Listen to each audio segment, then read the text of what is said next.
సప్తగిరులకు ప్రభువైన తిరువెంకటనాథుడు సప్తాశ్వాలు పూంచిన సూర్యప్రభ వాహనంలో ఆలయం మహా ప్రదక్షిణ మార్గంలో విహరిస్తారు.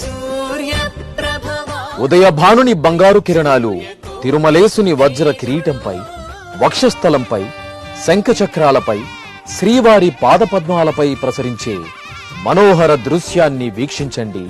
సంపూర్ణ ఆరోగ్యాన్ని పొందండి.